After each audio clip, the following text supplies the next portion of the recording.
Hey, it's Benji Cole, son of Al Cole from CBS Radio and host of the syndicated talk show, People of Distinction. The talk that gives you an in-depth view of some of the most dynamic, intelligent, and successful people on the planet. Run to our website, alcoleenterprises.com for more info. Email me directly through benji@alcoleenterprises.com if you'd like to get involved with what we have going. And as always, please continue to like and follow our broadcasts. People of Distinction is an internationally syndicated show solely due to the love and support that you all continue to show. We're available across all major podcast distributors, and like I mentioned, people, if you keep following, we're going to continue to put out the content. Now sit back and strap in because we are delighted to showcase this next guest on our network. And on the line with us today, we have the impressive Ron Teachworth. Now, we're going to be discussing Ron's incredible book entitled The Mound. All right, now listen, it's Amazon, it's Barnes & Noble, but most importantly, it's ronteachworthliterary.net. Head on over there. Listen, gather more information on him, more information on this fantastic book, but remember, Ron has been putting in some work, man, and he has 3 other books that you're going to want to take a look at as well. Once again, that's ronteachworthliterary.net. And listen, it is an absolute pleasure to have Ron here on the line, man. Listen, you know, there's something about this novella that he has written. When I was reading it, when we were doing research and preparation for this book, like, it reminded me, it took me back, okay? Listen, we all remember that one strange place from our childhood, right? The spot that the grown-ups told us to avoid, okay? Well, what if that landmark, what if that local spot in your town was a 1,000-year-old secret, okay? A place where the past isn't just history, it's a presence all its own. Well, that's the reality for our main protagonists in the novella that we're discussing here today, The Mound. You see, we're sitting down with Ron to unearth the story behind this gripping coming-of-age mystery where a simple search for a lost sheep leads to a warning about powers we don't fully understand. And that's all I'm gonna say on it right now. Sit back, strap in, and get ready for a roller coaster of a ride. Ron, first and foremost, man, welcome to the network, and thank you very much for being here with us. How you doing today, sir? I'm doing good, thank you. Ron, listen, it is an absolute pleasure to have you here, man. I really do mean that. You have written a number of books. The Mound, of course, is the anchor, but we're going to touch up on some of the other ones as well, and we're looking forward to this discussion, okay? Before we jump into the book, before we go into a lot of the messages and the themes to be discovered, let's start off at that foundation and tell us a little bit more about yourself and your background, Ron. I'm from Detroit, the Detroit area. I was raised and went to school here. And I went to graduate school in visual art, but I also went to the London Film School. And it's been a great place to live and to work, and I'm very, very comfortable here. And so my background is sort of like visual art, but about halfway through my career, I started to do some writing, and it got me to where I'm at today, doing a little bit of both. Well, listen, without further ado, we know about your background. We know more about you. Well, tell us more about this fantastic book, The Mound. So let me just tell you, first of all, it's a novella. Which it's short. It's a little shorter than a novel. And I spent my summers in Tennessee, in kind of like the Ohio Valley. And I came across a whole bunch of natural sort of mounds, is what they were. They were mounds from early civilizations in this area. They're actually the mound builders are Native Americans going back about 1,000 years, and they did a lot of things with land and with mounds, and so as a kid, we used to do different things and run into mounds and climb up the mound, and so that's it's a little bit autobiographical in that sense. That I experienced these mounds, these real mounds, in Tennessee, in the eastern northern part of Tennessee, and became familiar with a little bit familiar with the natives that lived there, or used to live there, and some of the artifacts that they left behind. Ron, let's explore that a little bit further, okay? But before we move on here, listen, okay, clearly this is something that has a connection to you, right? It has a connection to your upbringing, to your experience. But why was it important? Or I guess, what was the through line, right? The precipice that led you into writing this novella? Yeah, they were a mystery. And that sort of appealed to me. Like, why did they build them? What are they about? And come to find out, many of them are burial sites. And the ones, so that kind of gave me a kernel of interest and knowledge to sort of develop a story.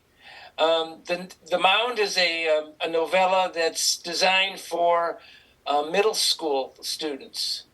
So I wanted to do something about middle school students, and I wanted to do something that included a story that brought this kind of mysterious stuff along with these mountains that were built 1,000 years ago.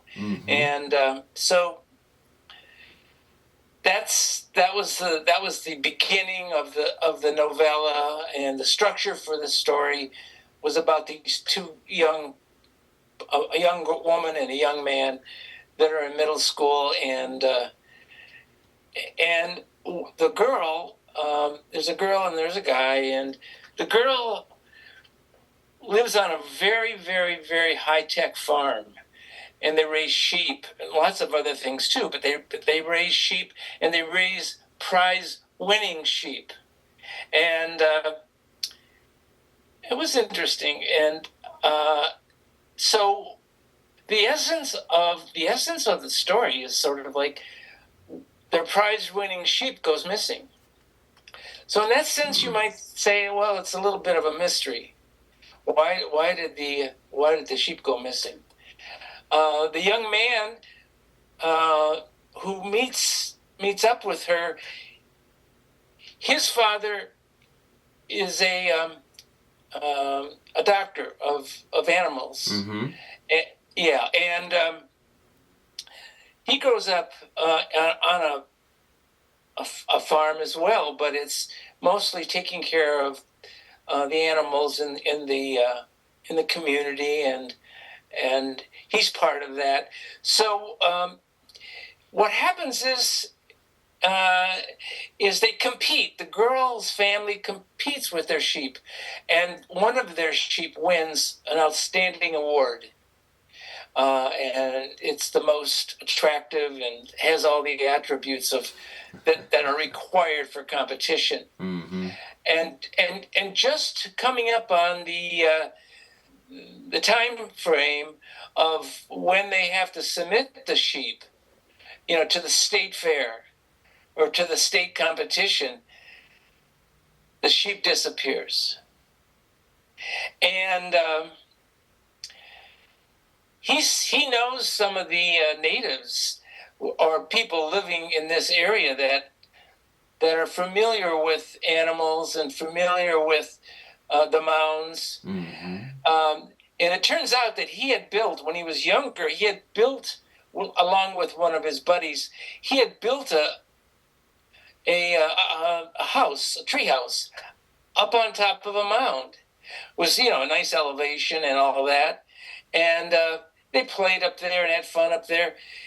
And he decided when this girl that he has met in school, when her sheep went missing, he decided to sort of seek out and get some information to try and figure out what happened. The sheep was sort of within, a fence. It couldn't have run away. It was really, all the sheep were fenced in. So, but it was on maybe like 20, 30 acres of land, and there were mounds on the land, and so that is the beginning of the story. And let's try to figure out, where's the sheep? They need the sheep to submit the sheep to the state fair, and all of a sudden, the sheep goes missing. Ron, listen, man, you've done something very creative here, right? Because you're balancing a lot of different aspects here, brother.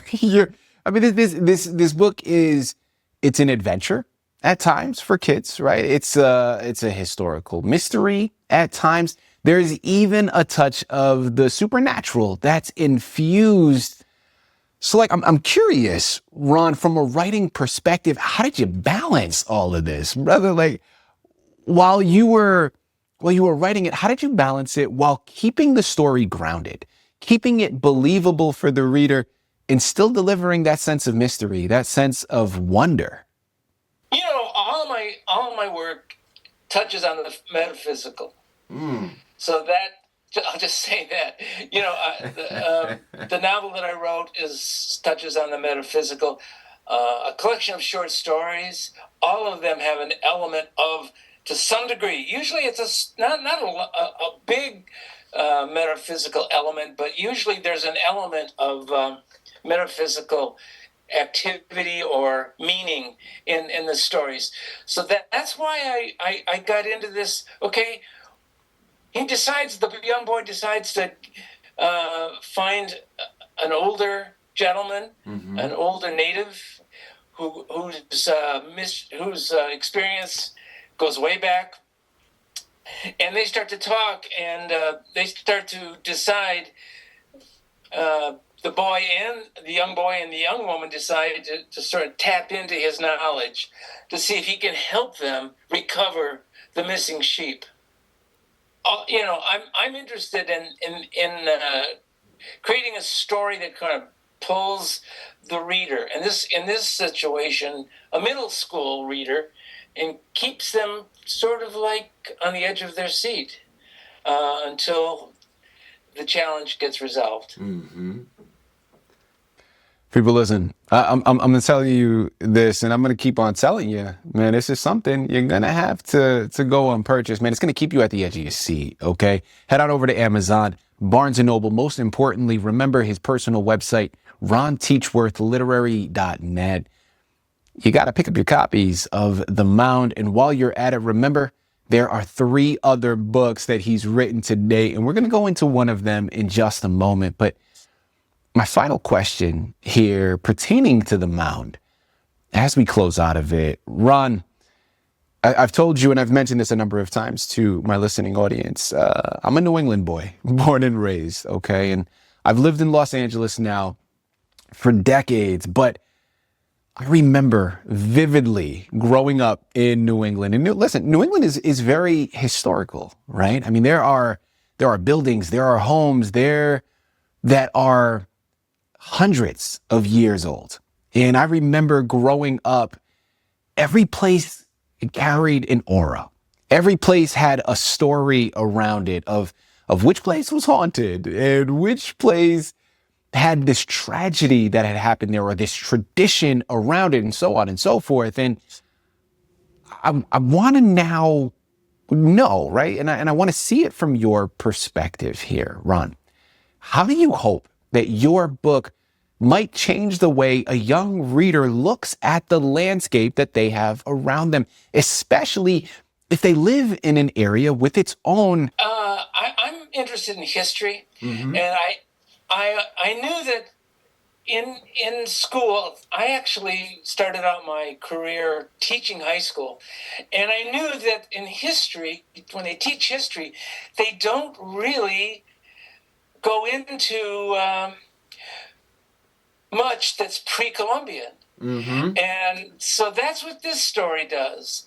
This story is designed to kind of educate young readers about pre-Columbian activity in the Ohio Valley. And there was a lot of it. And it has lots of interesting aspects to it. Maybe you've heard of the Serpent Mound, which is a very famous mound in Ohio. But I wanted the story to kind of educate young people about this history in North America. And I think I create one character. It's the young girl's mother, who is also very interested in history and interested in all of the artifacts and all of the different kind of tribes that existed and all of the things that they would do.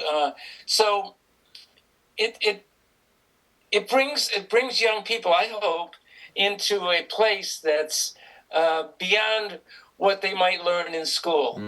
Goes a little bit back, and so there's quite a bit of narrative about the cultures back then. And you learn as you're reading this story about this missing sheep and trying to find it, and using the mound to do that. You learn about Native Americans in early times. Ron, my last question here for you, man. Paying it forward now to another one of the books that you've created. And listen, dealer's choice here, right? Choose another one of your books and tell us a little bit more about it so we know what to expect when we pick it up. Well, the one that's more involved, and I would say more commercial, if I could use that word. The Annunciation takes place in Florence. And I traveled to Florence quite a few times to the San Marco convent. And that's the place where Fra Angelico did these incredible frescoes on the inside of this convent. And I wrote a story about a group of college students that go there and get challenged in many ways. So the Annunciation is also about art. I went to graduate school in art, and I studied art history, and I really, and I took a group of students, on tours like this, college students. So the Annunciation is one of my favorite stories. People, listen, there's clearly a pattern of history here, right, among these books, and they're not just entertaining. They're going to, like, if we go back to the Mound, but really all of his books, I mean, he just mentioned the Annunciation, they're going to have you looking at something that is so mundane and recognizing the history behind it, or at least searching for the history behind it, right? Like, they're going to have you looking at your own backyard and wondering what it was 200 years ago. Who lived there? The stories lost to time.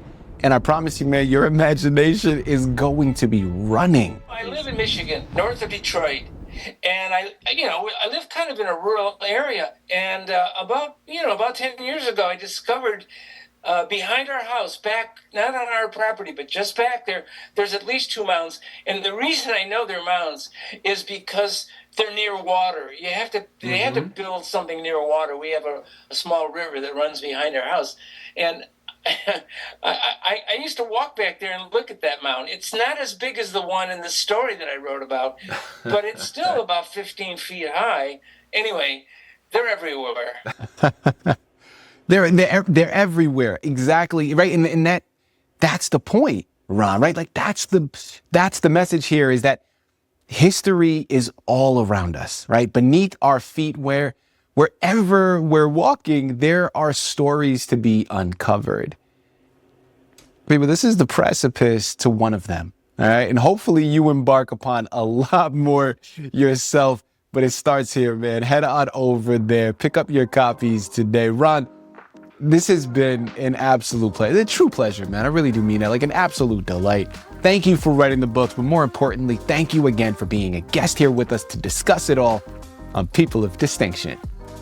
Thank you very much.